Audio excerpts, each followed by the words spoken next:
ಶ್ರೀ ಗುರುಭ್ಯೋ ನಮಃ.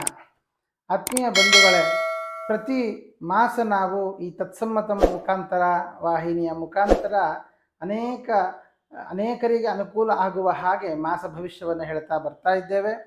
ಹಾಗಾದರೆ ಅಕ್ಟೋಬರ್ ತಿಂಗಳಲ್ಲಿ ಕನ್ಯಾ ರಾಶಿಯವರಿಗೆ ಹೇಗಿರಲಿದೆ, ಯಾವ ತರಹದ ಅನುಕೂಲಗಳಾಗುತ್ತೆ, ಪ್ರತಿಕೂಲಗಳಾಗುತ್ತೆ, ಮತ್ತು ಪರಿಹಾರಗಳೇನು ಮಾಡಿಕೊಳ್ಳಬೇಕು ಅದನ್ನು ನೋಡ್ತಾ ಬರೋಣ.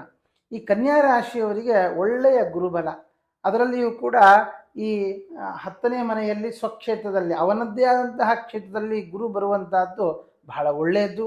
ಗುರುಬಲದಿಂದಾಗಿ ಕೆಲಸದಲ್ಲಿ ಅನುಕೂಲಗಳನ್ನು ಈ ವರ್ಷ ನಾವು ಅನುಭವಿಸ್ತಾ ಹೋಗ್ತಾ ಇದ್ದೇವೆ. ಆದರೆ ಎಲ್ಲೋ ಒಂದು ಕಡೆಯಲ್ಲಿ ನಮಗೆ ಸ್ಯಾಟಿಸ್ಫ್ಯಾಕ್ಷನ್ ಇಲ್ಲ, ನಾವು ಮಾಡುವಂಥ ಕೆಲಸದಲ್ಲಿ ಸ್ಯಾಟಿಸ್ಫ್ಯಾಕ್ಷನ್ ಇಲ್ಲ, ಕೆಲಸ ಬಿಟ್ಟು ಬಿಡೋಣಪ್ಪ ಅನ್ನುವಂಥ ಯೋಚನೆ ಬರೋ ಸಾಧ್ಯತೆ ಇದೆ. ಆದರೆ ಕನ್ಯಾ ರಾಶಿಯವರು ಯಾವುದೇ ಕಾರಣಕ್ಕೂ ಕೆಲಸ ಬಿಡುವ ಪ್ರಯತ್ನ ಮಾಡಬೇಡಿ, ಮತ್ತು ಕೆಲಸ ಸಿಗೋದು ಬಹಳ ಕಷ್ಟ ಆಗುತ್ತೆ. ಕಾರಣ ಈ 7ರ ಶನಿ ದೃಷ್ಟಿ ಕೊಡುವಂತಹದ್ದು, ಕರ್ಮದಿಂದಾಗಿ ಕರ್ಮಸ್ಥಾನದಲ್ಲಿ ಶನಿ ಬಂದು ಕೂತಿರುವಂತಹದ್ದು. ಹಾಗಾಗಿ ಅಯ್ಯೋ ಹಳೆ ಕೆಲಸವೇ ಚಂದ ಇತ್ತೋ ಏನೋ ಅನ್ನುವಂತಹ ಯೋಚನೆ ಬರುತ್ತೆ. ಅದು ಯಾವುದೇ ಕಾರಣಕ್ಕೂ ಕೆಲಸ ಬಿಡೋದು ಬೇಡ. ನೀವು ಮಾಡ್ತಾ ಇರುವಂತಹ ಕೆಲಸದಲ್ಲಿ ಕಷ್ಟ ಇರ್ಬೋದು, ಆದರೆ ಅದನ್ನು ಸ್ವಲ್ಪ ಇಷ್ಟಪಡ್ತಾ ಮಾಡಿ, ಆ ಕೆಲಸವೇ ನಿಮ್ಮನ್ನು ಮುಂದಕ್ಕೆ ಕೊಂಡು ಹೋಗುತ್ತೆ. ಇನ್ನು ವಿದ್ಯಾರ್ಥಿಗಳು ಯಾರಿದ್ದೀರಿ, ವಿದ್ಯಾಭ್ಯಾಸದ ವಿಷಯಕ್ಕೆ ಗಮನಿಸುವಾಗ ಈ 2ನೇ ಮನೆಯ ಶುಕ್ರ 12ರಲ್ಲಿ ಬರುವುದು, 2ನೇ ಮನೆಯಲ್ಲಿ ಕುಜನ ಒಂದು ಯೋಗ ಇರುವ ಕಾರಣ ವಿದ್ಯಾಭ್ಯಾಸದಲ್ಲಿ ತೊಂದರೆ ಆಗುವಂತಹದ್ದು, ಅಥವಾ ಎಲ್ಲೋ ಒಂದು 2-3 ಸಬ್ಜೆಕ್ಟ್ ಹೋಗುವಂತಹದ್ದು, ಅಥವಾ 2-3 ಸಬ್ಜೆಕ್ಟ್ ನಮಗೆ ಅರ್ಥ ಆಗದೆ ಹೋಗುವಂತಹದ್ದು ಇದೆಲ್ಲ ಇದೆ. ಆದರೆ ಯಾವುದೇ ಕಾರಣಕ್ಕೂ ಅರ್ಥ ಆಗ್ತಾ ಇಲ್ಲ ಅಂತ ಪಕ್ಕಕ್ಕೆ ಸರಿಸಬೇಡಿ, ಅರ್ಥ ಮಾಡಿಕೊಳ್ಳುವ ಕೆಲಸ ಮಾಡಿ. ಯಾಕಂದರೆ ಗುರುಬಲ ತುಂಬ ಚೆನ್ನಾಗಿದೆ, ಒಳ್ಳೆಯ ಮಾರ್ಗದರ್ಶಕರು ಸಿಗ್ತಾರೆ, ಒಳ್ಳೆಯ ಟೀಚರ್ಸು ಸಿಗ್ತಾರೆ. ಅವರ ಸಹಾಯವನ್ನು ಪಡೆದುಕೊಂಡು ಒಳ್ಳೆಯ ವಿದ್ಯಾಭ್ಯಾಸದ ಕಡೆ ನಿಮ್ಮ ಗುರಿಯನ್ನು ಇಟ್ಟುಕೊಳ್ಳಿ.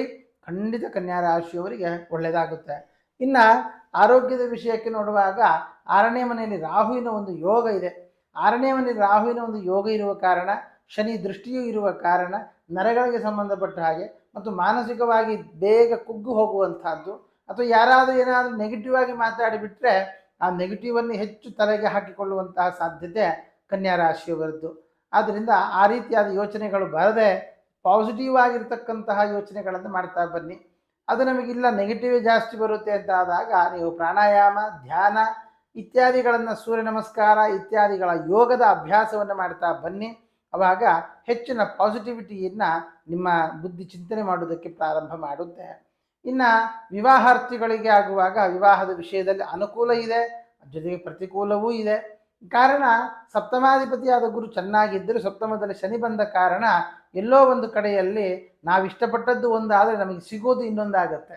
ಆದ್ದರಿಂದ ಯಾವುದೇ ಕಾರಣಕ್ಕೂ ವಿವಾಹದ ವಿಷಯದಲ್ಲಿ ಮುಂದುವರಿಯುವಾಗ ಇದು ನಮಗೆ ಸೂಟ್ ಆಗುತ್ತಾ ಇಲ್ವಾ, ನಮ್ಮ ಜೀವನದಲ್ಲಿ ಅವರ ಜೊತೆಯಲ್ಲಿದ್ದಾಗ ನಮ್ಮ ಜೀವನ ಚೆನ್ನಾಗಿರುತ್ತಾ ಇಲ್ವಾ ಅನ್ನುವುದನ್ನು ಕೂಡ ಗಮನಿಸಿಕೊಂಡು ನೀವು ಮುಂದುವರಿಯುವಂತಹದ್ದು ಒಳ್ಳೆಯದು.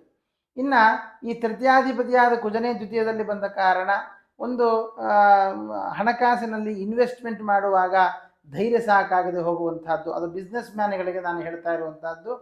ಈ ಎಲ್ಲೋ ಇನ್ವೆಸ್ಟ್ಮೆಂಟ್ ಮಾಡಬೇಕಾಗತ್ತೆ, ಧೈರ್ಯ ಸಾಕಾಗದೆ ಹೋಗುವಂತಹದ್ದು, ಇನ್ನೊಬ್ಬರ ಸಪೋರ್ಟ್ ತೆಗೆದುಕೊಳ್ಳುವಂತಹ ಸಾಧ್ಯತೆ ಇದೆ. ಖಂಡಿತವಾಗಿಯೂ ಕೂಡ ಇನ್ನೊಬ್ಬರ ಸಪೋರ್ಟ್ ತಗೊಂಡು ನೀವು ಇನ್ವೆಸ್ಟ್ಮೆಂಟ್ ಮಾಡೋ ಕೆಲಸ ಮಾಡಿ, ಖಂಡಿತ ಒಳ್ಳೆಯದಾಗತ್ತೆ. ಅದರಿಂದ ಇನ್ನೊಂದಿಷ್ಟು ಅನುಕೂಲಗಳನ್ನು ತಾವು ಪಡೆದುಕೊಳ್ಳಬಹುದು. ಇನ್ನು ಈ ಸಂತಾನಾಕಾಂಕ್ಷಿಗಳ ವಿಷಯದಲ್ಲಿ ಆಗುವಾಗ ಸ್ವಲ್ಪ ತಡ ಮಾಡುವುದು ಒಳ್ಳೆಯದು. ಸಂತಾನದ ವಿಷಯದಲ್ಲಿ ಈಗಾಗಲೇ ಕೆಲವು ಅನಾನುಕೂಲಗಳಾಗಿದೆ, ಇನ್ನೂ ಹಾಗಾಗಿ ಸ್ವಲ್ಪ ಸಮಯ ತಗೊಂಡು ಆಮೇಲೆ ಸಂತಾನದ ವಿಷಯದಲ್ಲಿ ಮುಂದುವರಿಯುವಂತಹದ್ದು ಒಳ್ಳೆಯದು ಕನ್ಯಾ ರಾಶಿಯವರು.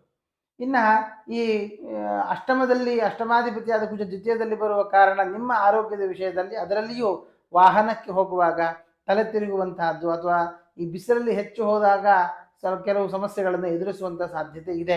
ಆದ್ದರಿಂದ ನಿಮ್ಮ ದೇಹ ಯಾವಾಗ ಹೇಗಿರುತ್ತೆ ಅನ್ನೋದನ್ನು ಕೂಡ ನೀವು ಗಮನಿಸಿ ಅದಕ್ಕೆ ತಕ್ಕ ಹಾಗೆ ನಿಮ್ಮ ಜೀವನವನ್ನು ರೂಪಿಸಿಕೊಳ್ಳುವುದು ಒಳ್ಳೆಯದು. ಇನ್ನು 9ನೇ ಮನೆಯ ಶುಕ್ರ ವ್ಯಯದಲ್ಲಿರುವ ಕಾರಣ ನಿಮ್ಮ ತಂದೆಯ ಆರೋಗ್ಯದಲ್ಲಿ ಏರುಪೇರಾಗುವಂಥದ್ದು, ತಂದೆ ಕುಸಿದು ಬೀಳುವಂತಹ ಸಾಧ್ಯತೆಗಳು ಕಂಡು ಬರ್ತಾ ಇದೆ. ಸ್ವಲ್ಪ ಜಾಗ್ರತೆ ವಹಿಸಿ ತಂದೆಯ ಆರೋಗ್ಯದಲ್ಲಿ. ಕರ್ಮಸ್ಥಾನದಕ್ಕೆ ನಾನು ಆಗಲೇ ತಿಳಿಸಿದ್ದೇನೆ, ಅನುಕೂಲಗಳು ತುಂಬ ಚೆನ್ನಾಗಿದೆ. ಲಾಭಾಧಿಪತಿಯಾದ ಚಂದ್ರ 4ನೇ ಮನೆಯಲ್ಲಿರುವ ಕಾರಣ ಸೈಟನ್ನು ಮಾರಿ ದುಡ್ಡು ಮಾಡಿಕೊಳ್ಳುವಂತಹದ್ದು, ಅಥವಾ ರಿಯಲ್ ಎಸ್ಟೇಟ್ ಮಾಡಿ ಅದರಿಂದಾಗಿ ಒಂದಿಷ್ಟು ಹಣವನ್ನು ಮಾಡಿಕೊಳ್ಳುವಂತಹದ್ದು ಯೋಗ ನಿಮ್ಮ ಈ ರಾಶಿ ಪ್ರಕಾರ ಕಂಡು ಬರ್ತಾ ಇದೆ. ಆ ರೀತಿಯಾದ ಅವಕಾಶಗಳಿದ್ರೆ ಖಂಡಿತ ಮಾಡಿಕೊಳ್ಳಿ, ಒಳ್ಳೆಯದಾಗುತ್ತೆ. ವ್ಯಯಾಧಿಪತಿಯಾದಂತಹ ರವಿ ಲಗ್ನದಲ್ಲಿ ಮತ್ತು ದ್ವಿತೀಯದಲ್ಲಿ ಸಂಚಾರ ಮಾಡುವ ಕಾರಣ ಹಣಕಾಸಿನ ವಿಷಯದಲ್ಲಿ ಯಾವುದೇ ವ್ಯವಹಾರ ಮಾಡುವಾಗ ಒಮ್ಮೆ ಆಲೋಚನೆ ಮಾಡಿ, ನಮಗೆ ತುಂಬ ಆತ್ಮೀಯರಿದ್ದರೆ ಮಾತ್ರ ಅವರ ಹತ್ರ ನೀವು ಇನ್ವೆಸ್ಟ್ಮೆಂಟ್ ಮಾಡುವಂಥದ್ದಾಗಲಿ ಅಥವಾ ಅವರ ಮುಖಾಂತರ ಆರ್ಥಿಕವಾಗಿ ಒಂದು ಬಿಸ್ನೆಸ್ ಮಾಡುವಂಥದ್ದಾಗಲಿ ಮುಂದುವರಿಯುವಂಥದ್ದು ಒಳ್ಳೆಯದು.